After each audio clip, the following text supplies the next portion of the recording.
Oh my God मलाई त यो भिडियो एडिट गर्दा पनि मेरो गुज बम्प्स आइरहेको छ क्या।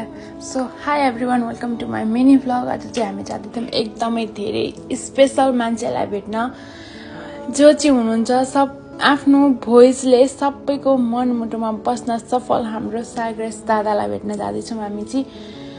यस्तो एक्साइटेड थिएँ नि म बयानै गर्न सक्दिनँ। सो हामी यहाँ पुग्दा चाहिँ 7 बजीको इभेन्ट भनेर गएको थियौँ। अलिकति लेट भयो बट इट्स ओके। यत्रो वर्ष त वेट गऱ्यौँ भने 1-2 घन्टा त म वेट गरि नै हाल्थेँ। सो खाजासाजा खायौँ अनि यहाँ पुग्दाखेरि चाहिँ मैले के फिल गरेँ भने मेरो चाहिँ युएस आएदेखि चाहिँ कोही पनि साथी रहेनछ।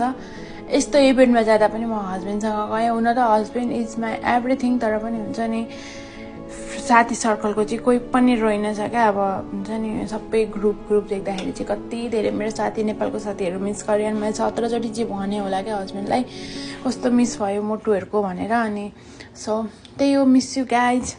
अनि अब चाहिँ धेरै नबोलिकन इभेन्ट इन्जोय गरौँ। Let's enjoy together.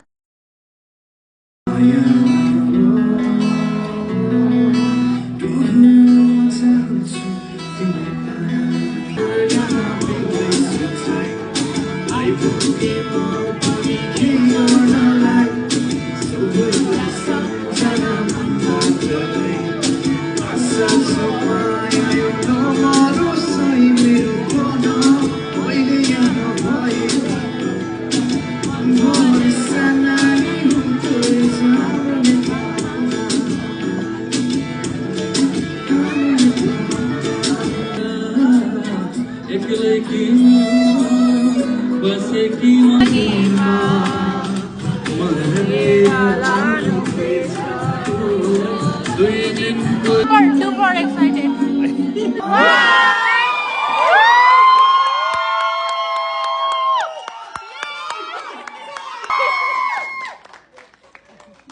प्रगति दुनियाँको देखियो खै कहिले कहाँै भएन। कोसिस धेरै गर्दै बने जिन्दगी आहारै भएन। दुनियाँलाई खुसी पार्ने दौडमा थिएँ म, दुनियाँलाई खुसी पार्ने दौडमा थिएँ म, आफ्नै खुसी कहाँ छुट्यो थाहा नै भएन।